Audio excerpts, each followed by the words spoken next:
This is In the News in VOA Special English.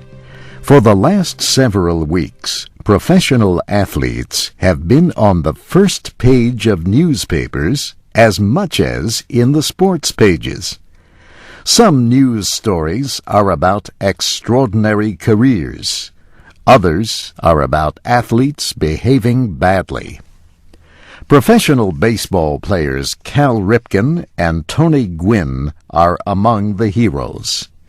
They were admitted into the Baseball Hall of Fame Sunday at a ceremony in Cooperstown, New York. About 75,000 fans gathered there to celebrate. Both men spoke about the importance of the public image of athletes.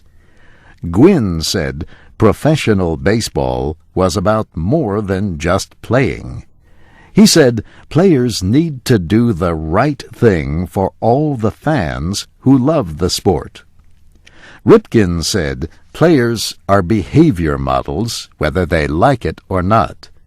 He said the only question is whether they will be good ones or bad ones. The speeches followed weeks of legal charges, accusations, and investigations involving sports professionals. In baseball, Barry Bonds is 2 home runs away from breaking the record set by Hank Aaron in 1976. Bonds' success has renewed accusations that he used banned performance-improving drugs.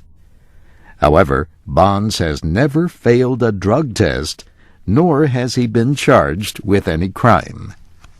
Similar accusations of banned drug use also took place at the Tour de France bicycle race last month.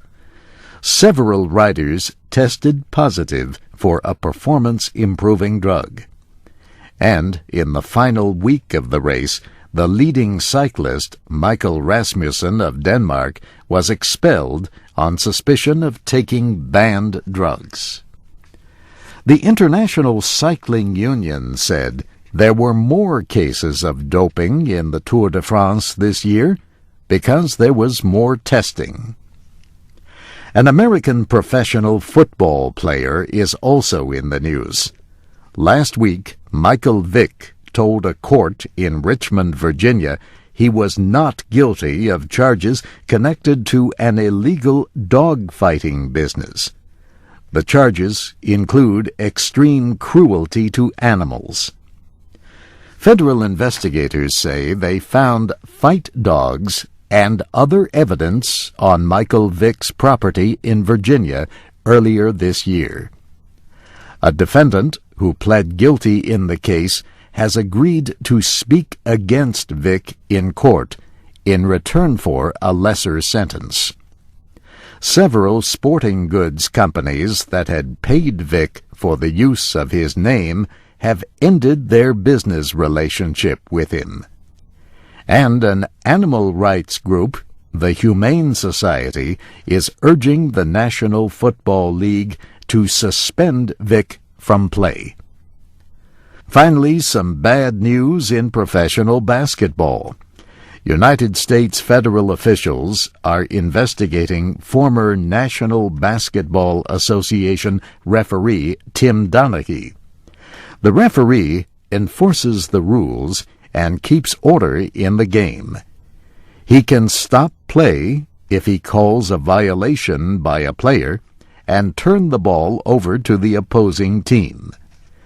Donaghy is being investigated for betting money on basketball games, including some in which he was a referee.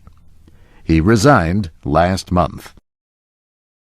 And that's In the News in VOA Special English, written by Katie Weaver. I'm Steve Ember.